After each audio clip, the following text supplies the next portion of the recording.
would like to introduce Bob Morrison. I've heard him speak a number of times recently, and he's got great information. So, Bob, turn it over to you. Great. Thanks a lot, Rick. And good afternoon, everyone. Welcome to our session this afternoon. I know you've been working your way through a jam-packed day one here at the Conn-Selmer Institute Connect. And this afternoon, we're going to be talking about successfully engaging with your school board. And what I'm going to do is I'm going to throw a poll up that I'd like you to start taking, just to give me a sense of a simple question, to give us some context of your background and how you've interacted with some of your school board members. But I think what's interesting for me is I've spent the past 3 months talking about, COVID-19 nonstop, doing webinars on COVID-19, what's the future going to look like regarding COVID-19, consuming documents regarding COVID-19, doing a lot of work on SEL and music education and arts education in this particular environment. Did a session earlier today about that. But I don't really do a lot of sessions on school boards and engaging with school boards. So when I was asked by NOLA if I would be interested in doing this, I said, yeah, absolutely. I would absolutely love to have the time to talk about this particular topic. And I think it's an important topic to talk about now because of our current environment, but it's also more important about the future as well. Because engaging with your school board members is really all about relationships and relationship building. And I hope that in this session you'll be able to take away some ideas and thoughts that will be useful for you in your own work as administrators or aspiring administrators. And I'll share with you some lessons and things along the way. And while we're at it, I will also be monitoring the chat, so we can see as I'm going along if any questions or comments come up. I'll try to hit them as we're moving forward, and as the session goes on, Rick will be helping me out to try to flag certain things so that I don't leave any questions unattended from the group. I think that one of the things that I think is important to know is that most of you know me from my work in music education and music education advocacy and arts education and the work that I've done with philanthropies in support of music and arts education. But most people don't know that I'm actually a sitting school board member, which is why I thought this would be a great topic for today, because I've been a sitting school board member for several years, and I'll share with you a little bit of my background on that as we are going along.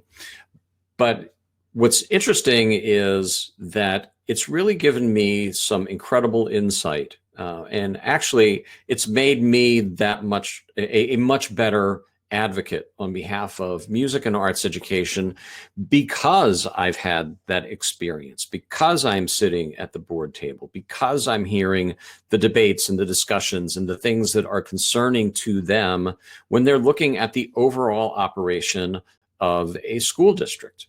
And it's important to recognize that there are a lot of competing factors and a lot of complex factors that school board members have to consider when they're working with one another.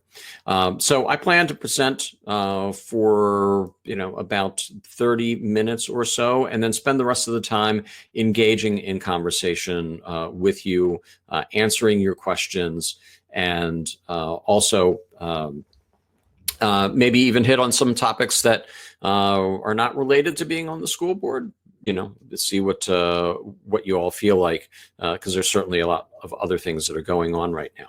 But let me give you some context. It's like this is my high school, Phoenixville Area High School, graduated in 19, and when I was actually in the junior high school band, there was a flute player, Susan Gakowski was her name. And her father was on the school board in Phoenixville. And when I was, in that band, and, I heard some issue coming up around, support for the music program. And our band director at the time said, well, we can always count on Charlie Gakowski. Dr. Charlie Gakowski was the school board member. Had his daughter was in the band, very supportive of the program. And I was, from that moment in junior high, I was just really, really intrigued by that idea. And so as I was been involved in advocacy over the past 30 plus years, one of the things that I've learned along the way is the importance of working with school boards, and was on a national task force with the president of the National School Boards Association, and have often said that one of the things that we learned along the way is that if we really want to have a voice, then we actually should be running for office. And I did presentations in many states and talking about, if you really want to make change, and if you are, have the mindset to do it, run for office yourself, run for school board, run for state legislature. And I did that in Arizona one time, and a young woman there took me up on it, and she ran for state legislature and won, which was fantastic. And I really think it's important that more and more of us run for office. So as I've been running around giving people that advice, I'm like, well, maybe I should take my own advice and run for office. And it happened in 2013, actually in 2012, they were discussing making some cuts to the music program and cutting back the band director's time to 0.8. Instead of full time, which I knew would ultimately just force him out of the job. And this was at a school of 2,000 students, and we only had one full-time band director and one full-time choir director, while other communities around us had multiple band directors and multiple choir directors. Our folks were way understaffed and way overworked. So being with my background and knowing what I know, I went and made a presentation to the board about, well, here's why this doesn't make any sense. And here's why we're actually behind where we need to be. And instead of making it a 0.8, you actually need to be hiring 1 or 2 new people. Well, the superintendent at the time completely dismissed it and said I didn't know what I was talking about, which was the last thing somebody needs to say to me when I'm involved in a conversation around music and arts education, and particularly when it comes to music and arts education data. So, and in a follow-up conversation, I watched her actually lie to the other board members that she had followed up in the state, and that we were okay, and that she could make the adjustments. Now, the good news is they didn't end up reducing the time for that director. The bad news for the superintendent was I was so angry about the way that she was behaving and the information that she was sharing that I ran for office and won. And so my first campaign was in 2013, and I was elected in 2013, then re-elected in 2016, and then re-elected again just this past fall. What's interesting, in my last election in a competitive race, I ended up, there was actually 3 people running for 2 seats. I ended up with 96% of the vote for my position. So I took that as an affirmation of the way that I was leading as a board member. And I'm not a single issue board member. And when I ran, I was very concerned that people would just look at me as like, okay, you're going to be the music guy. And I've made it a point that I'm not just a music guy, that yes, I know music. Yes, I know arts education, and that's my background. But I make sure that I'm schooled on all the information around public education so that I can be effective in that environment. So I served as the board president, vice president, chair of the education committee, strategic planning committee, personnel committee, policy committees. So I've been on lots and lots of committees. And then I was elected to be the president of the Somerset County School Boards Association. So our county has a school boards association, and my peers from other school boards around the area elected me president of that organization. And then I was elected to be president of, or not president, but on the member of the board of directors of the New Jersey School Boards Association. So this is the school boards association that overlooks or that represents several thousand school board members across the state and helps work with the Department of Education to set policies. So I was very flattered at the opportunity to be elected to the board of directors, with the New Jersey School Boards Association. But as part of my work, I've actually worked to get my certifications in certain areas. So I earned my master board member status in 2018. And then just last year, the summer of 2019, I earned the certified board leader status. And here in the state of New Jersey, that's less than 0.5% of board members actually earn that particular position. And yes, Dan, you're absolutely right.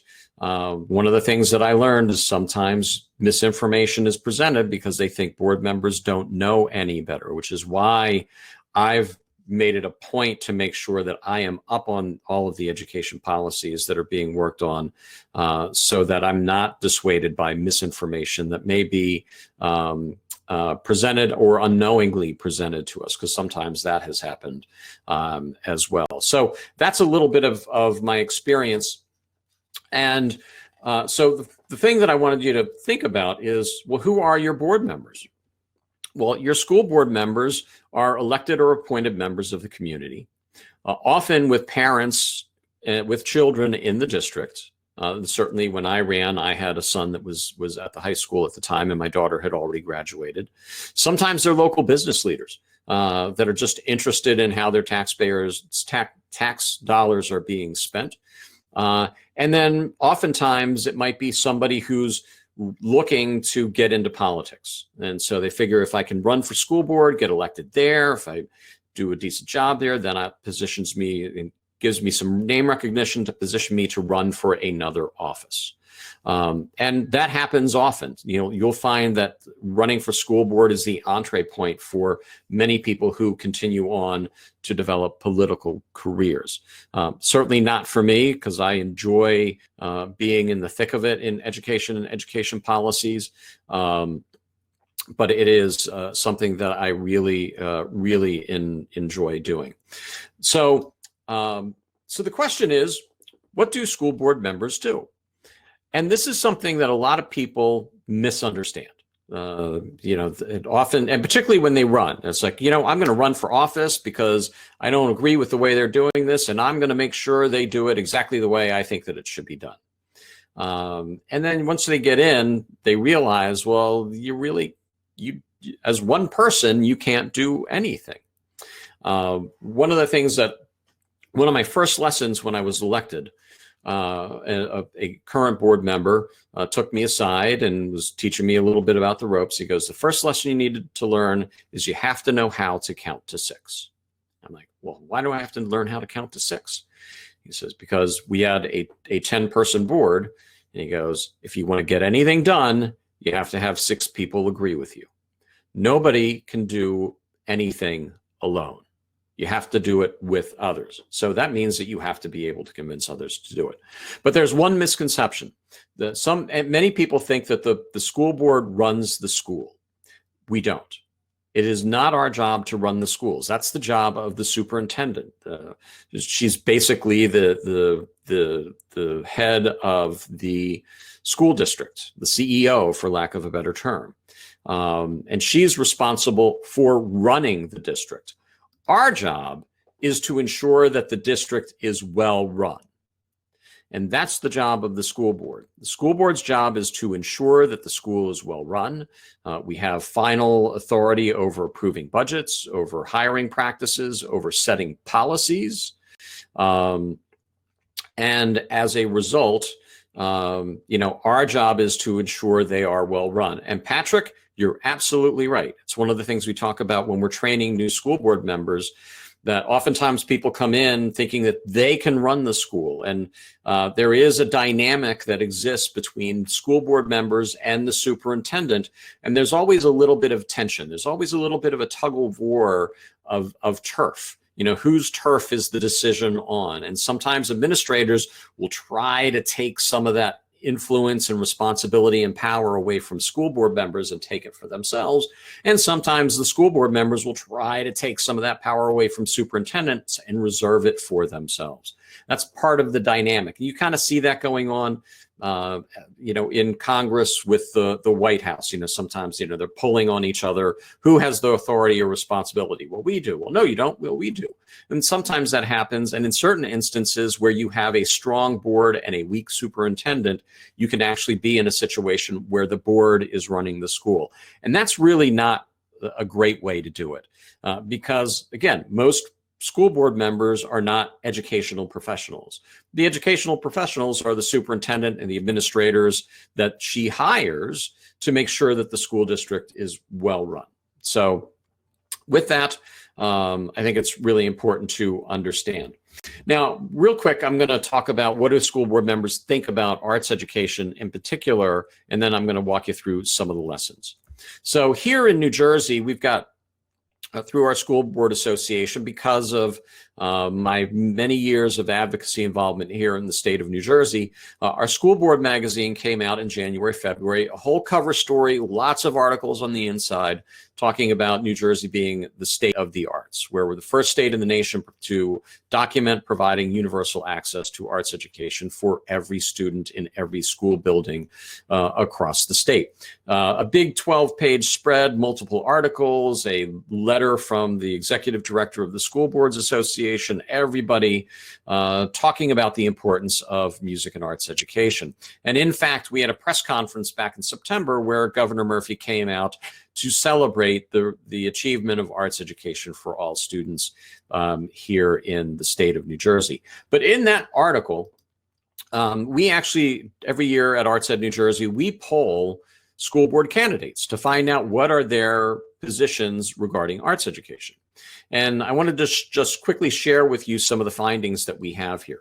So first of all, 82% of school board candidates, okay, this is a candidate survey, have been or continue to be involved with the arts. Okay, so we're talking about a lot of people that are involved in the arts. 84% of them reported having their children that were involved in the arts, so that they have a more meaningful connection. 97% of them know that arts education is required of all students in New Jersey. 98% of school board candidates are aware of the research highlighting the benefits of arts education for our students. And 99% of the candidates indicate that they have or will play a leadership role supporting arts education in their own district. Now, when you're running, it's easy to say, oh, you know, yes, I love everything. But I did find it that this has been pretty consistent across the board over the past 5 years since we've been doing this survey. But more importantly, the proof is in the pudding by what's happening in our districts, by the fact that we do have universal access, that we do have school board members supporting what is going on, you know, in our schools. So what I'd like to do now is actually walk you through some of the lessons that I've learned along the way, share some stories, and then I'll also be looking at some of the questions that you have here, and then we'll open it up for more of an exchange. So the first lesson that I'm going to share with you is pretty basic. Show up. Show up to the school board meeting, or have representatives from the arts community, arts parents, music parents, show up to the meeting. In the vast majority of school board meetings across the United States, unless there's a controversy, nobody's there. Local newspaper is there, or the local online reporter is there. So there may be 2 or 3 people in the audience, and the union rep for the teachers. So 3 people in the audience, probably often not that many parents, not that many advocates, unless there's a problem. And so I say show up because if you show up, then people go, hey, who's that? Somebody's here. and they'll introduce themselves to you, and you can say why you're here. Now, for an administrator, probably not a great idea for you to do that without permission from your superintendent. But if you have representatives from, again, the parent organizations at the meetings, that would be very appropriate.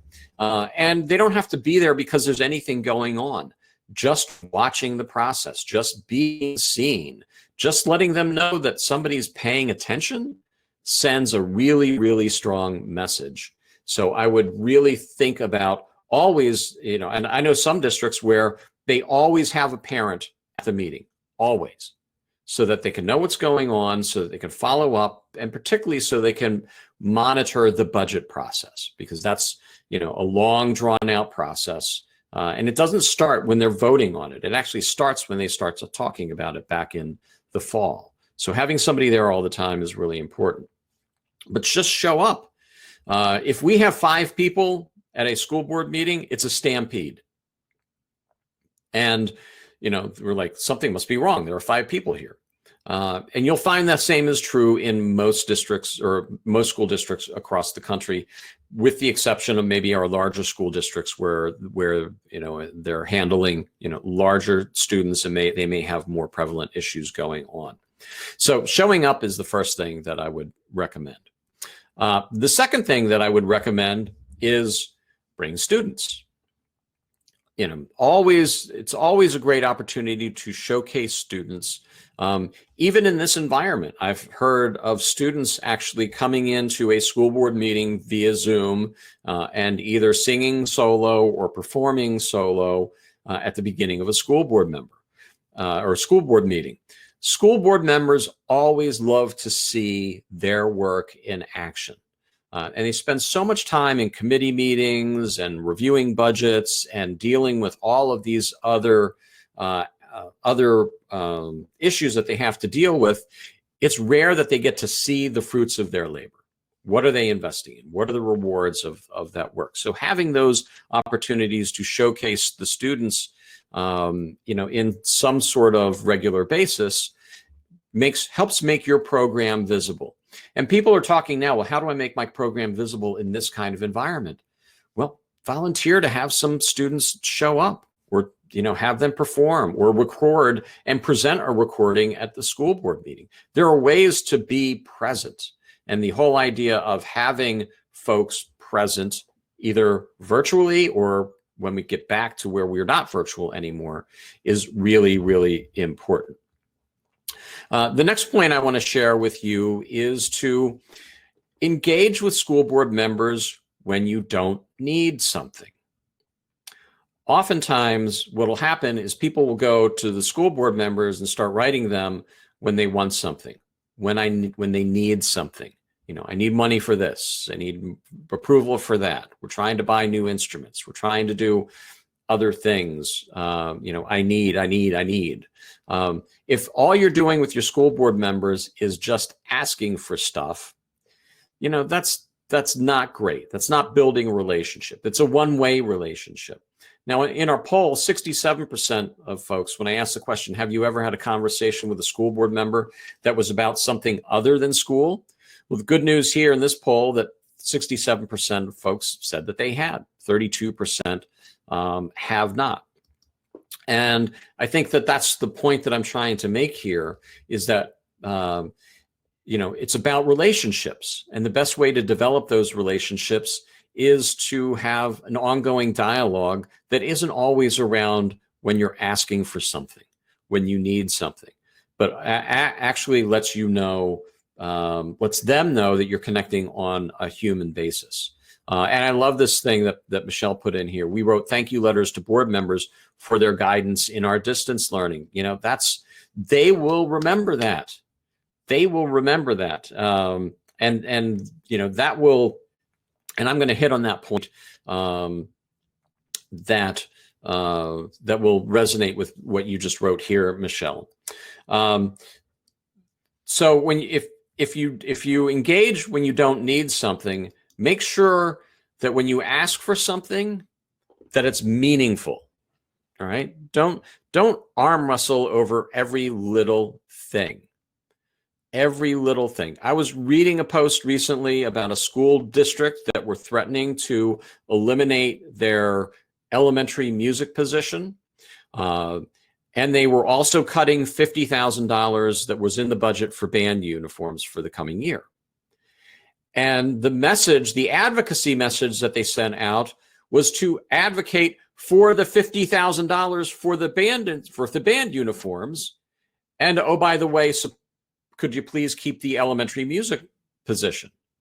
And I'm like, why are you asking for both? If you know, hey, you know, if they need the $50,000 for that was supposed to be for uniforms for something else, and maybe use that money instead to keep the elementary music teacher, that's more meaningful. You can always get uniforms next year. You can always get new instruments in a year or two. You can get along with what you don't have, but you can't get along with the loss of that elementary beginning instrumental music teacher. You know, we have to fight for the things that are meaningful. And so if we arm wrestle over the stuff that's not important, they're going to be worn out when we have to arm wrestle over the stuff that is. Make sure that the ask is meaningful. The next thing that I want to talk to you about is, Michelle, back to your point. Say thank you. Say thank you. You would be amazed at how few people say thank you to school board members. If they show up at the meeting, they're not showing up at the meeting to say thank you. They're usually showing up because we did something to get them upset. It's graduation. We've had everybody all over us because of graduation. We can't have in-person graduation because of the current laws governing our state. But boy, oh boy, they certainly are angry about it. And I get it. I understand them being angry about it. But what we hear as school board members is when people are angry, they're not showing up to say, hey, thank you for buying those new uniforms. Thank you for supporting our program to go compete at the Yamaha Cup at MetLife Stadium. Thank you for investing in those storage containers for our instruments. Thank you for the new risers. Thank you for the new Yamaha piano for our stage. Thank you for the Wenger wooden acoustic shell in our auditorium. We don't get a lot of people that show up to say thank you. And it's a random act of kindness. Just to say thank you to them when they do something good is really, really important. And I've got an example that I want to share with you that's kind of related to this. And that example, or the next lesson that I want to share with you is this one. Leave the pitchforks at home. All right? School board members react like anyone else reacts when someone's confrontational, when someone's aggressive, when someone's disrespectful, when someone's angry, when someone is uncivil. When it's uncivil, it doesn't work. It automatically puts school board members on the defensive. Sometimes it will upset them. It will upset them greatly. And you will have the absolute opposite effect of what you're trying to achieve, right? If you're trying to get a school board member to do something positive, then you want to engage them in a way that is positive. You want to help educate them so that they understand your point of view and maybe will come around to your line of reasoning. But coming in with pitchforks and hollering and screaming and threatening and all that other stuff doesn't work. Don't do it. So we're counterbalancing that with say thank you. And I've got a great example on how this works. So I think it was 2 years ago in a major city here in New Jersey. There was the local union in that particular school district had gotten wind that on the next school board agenda, they were going to eliminate 2 positions. And this was after years of investing how much money would be, or years of investing more money into their music programs, hiring more teachers, making sure that lots of kids had opportunities. But they were threatening, they were discussing the elimination of 2 positions.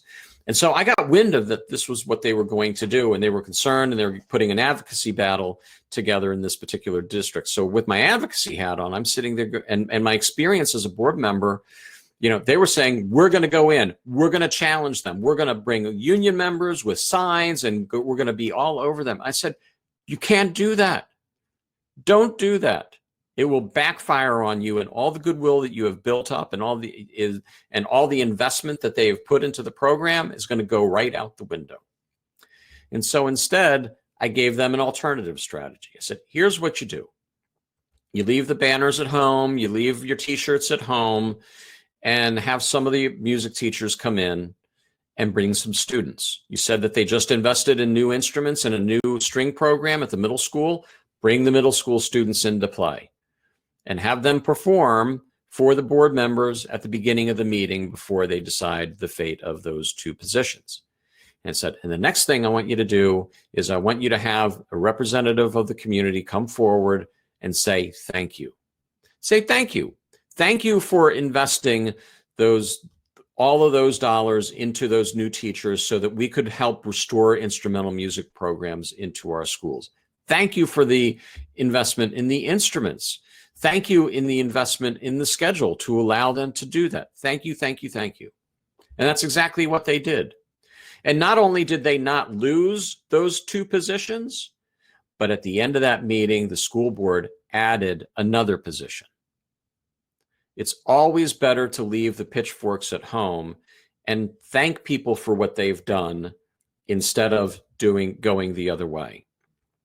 So leaving the pitchforks at home is really, really important to understand.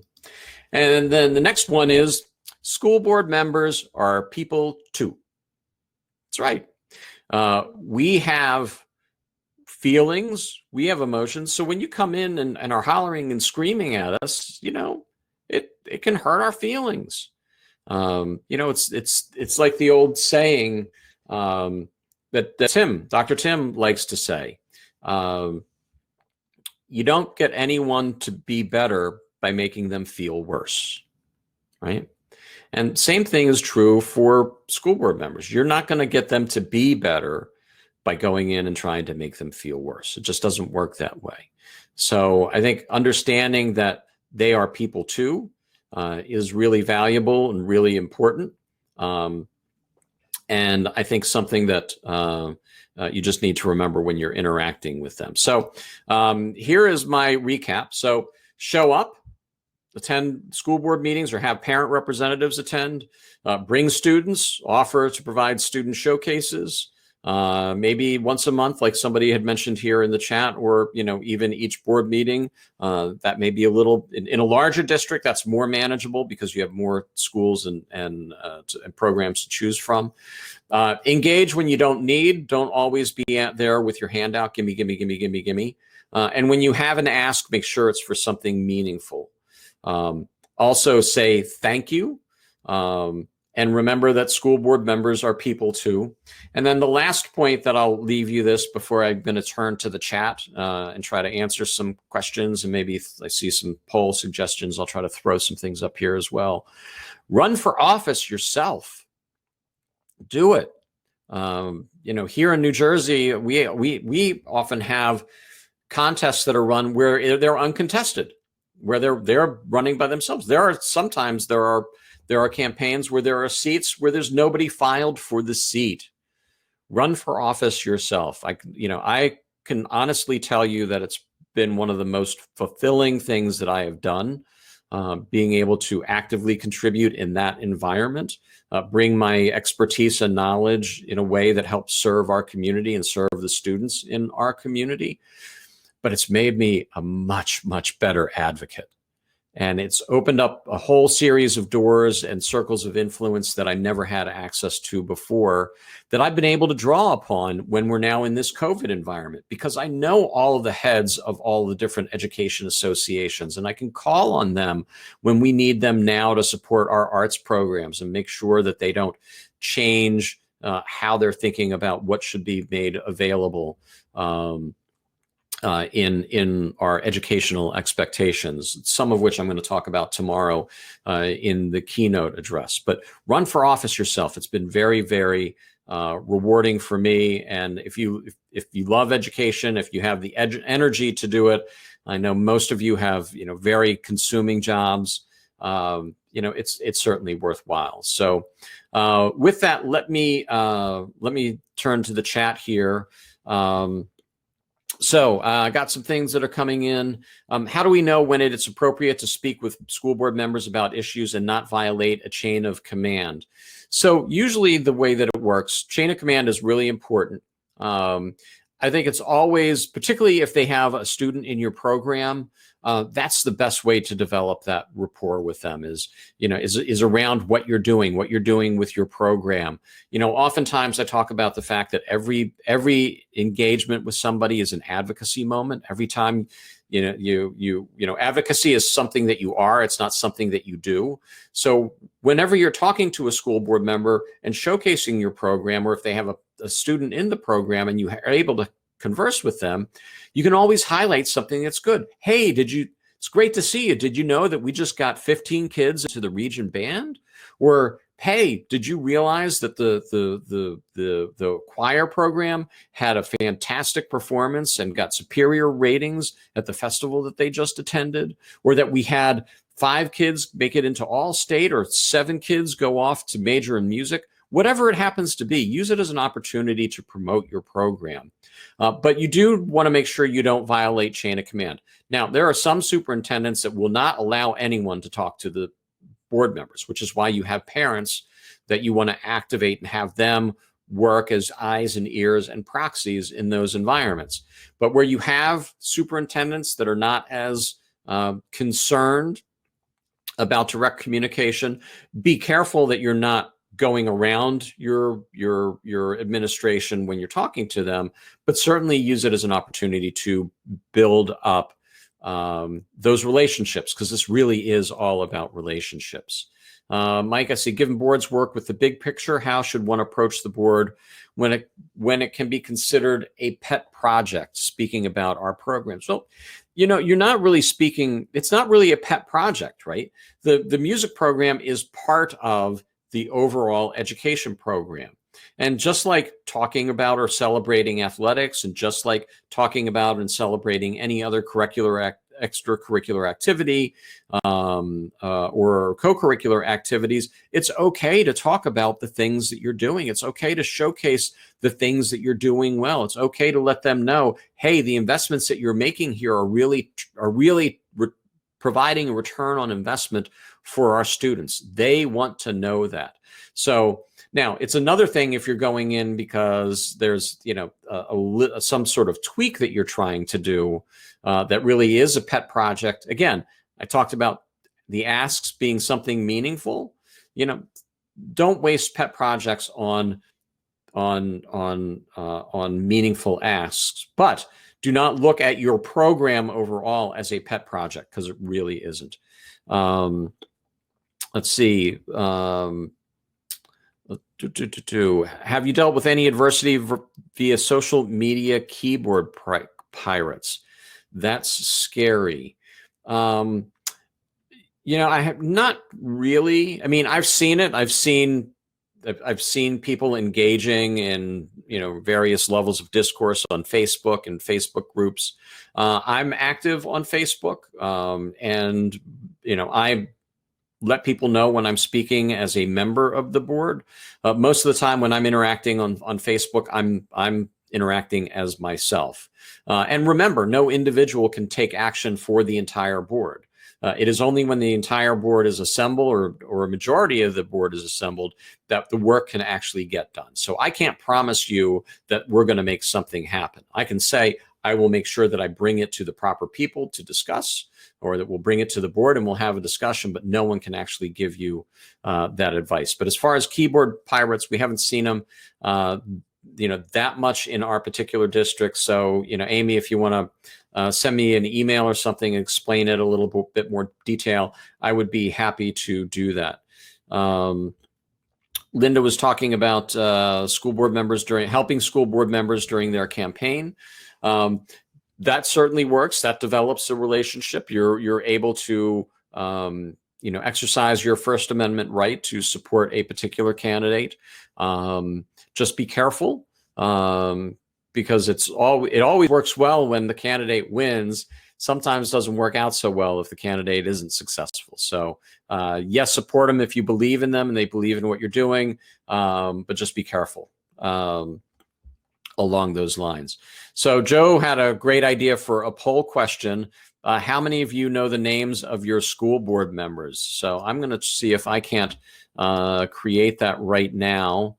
How many of you know the names of your school board members? How many of you know the names of your school board members? I don't type very quickly. There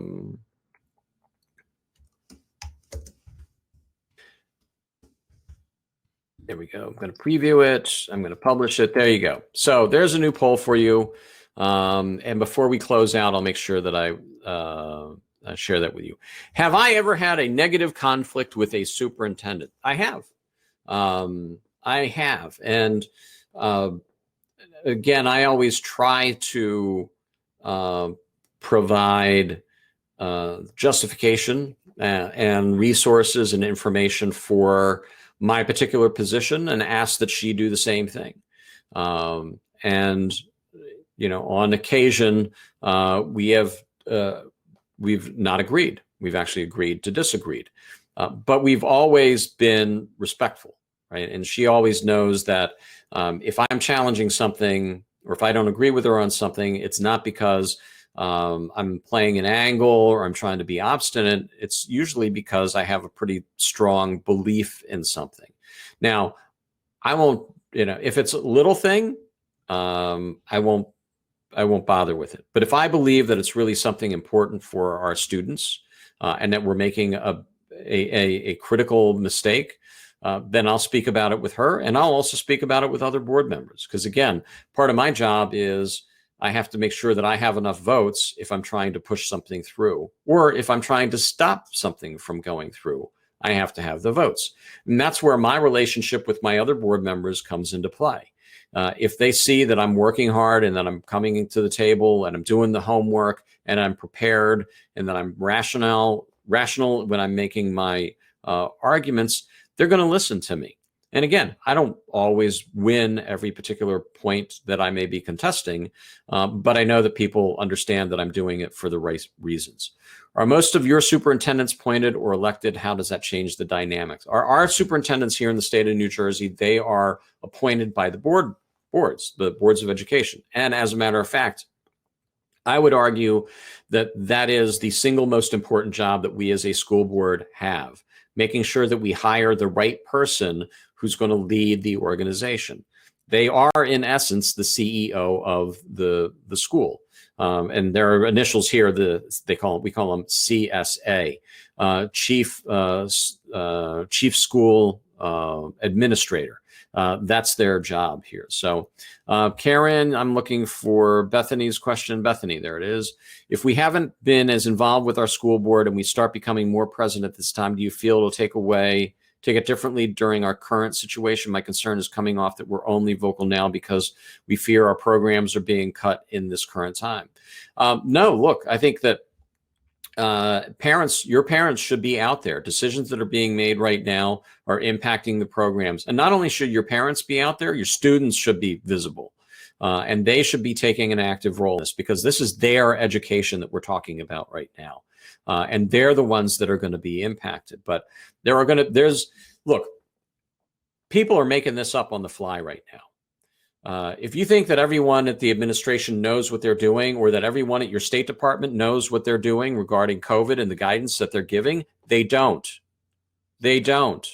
I can tell you, because I'm sitting at those tables in our own state. They're scrambling, trying to figure it out just as much as the next person is. And certainly the same way that we're talking about here at CSI, the same way that you're doing it in your own district. So it's one thing, again, don't show up with the pitchforks, but you should certainly have parents be present to hear what are the plans. And actually, you'll hear me say this tomorrow. If you're an administrator, if you're an arts administrator, a music administrator in your school, you should be asking to be sitting at the table with the administration and superintendent and helping devise plans, and take the information that you're learning from all of your colleagues and from Facebook and from all of the associations, again, things that I'm going to touch on tomorrow, take that information with you and be proactive. And because you all are here, so 80% say they know all the names, 19% don't. But because you all are here and are spending time with me this afternoon, and I really do appreciate it, because I love talking about this stuff, but I really don't have a chance to do it that often because of all the other issues that we're talking about right now. But I do think I have an offer, okay, just for you, because you guys are so special.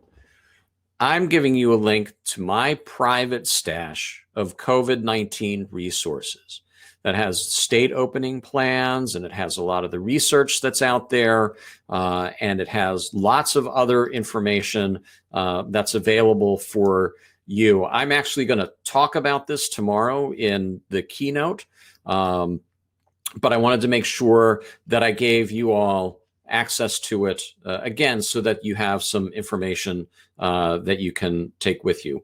I'm going to take a couple more, and then I know they're going to toss me out of here. Is there a successful way to rally support for parents without your administration having a negative response? Yes, be positive. To always talk and being positive about support for the program. Again, don't be negative, but it's there. Look, superintendents work for the school board. School board members, we work for you. You elect us. Sometimes people think that the superintendent is at the top of the pyramid, that it's like this. It's actually the other way around. The students are up here and the superintendent is down here. Parents have every right as the voice of their students to let their voice be heard. They just have to be careful that they don't overplay it and that they're not aggressive. And I see that we're out of time here. I'm getting the hook. But I want to thank you. Grab that link. It has all the great resources for tomorrow. A lot of background information on what different places are doing, different startup recommendations, things like that. We'll talk about it tomorrow, but I really appreciate all of you. I hope you've had a great day, and I will see you tomorrow morning at 10 o'clock for the keynote session, where we'll talk about where are we going from here and how do we get there. Have a great day, everyone.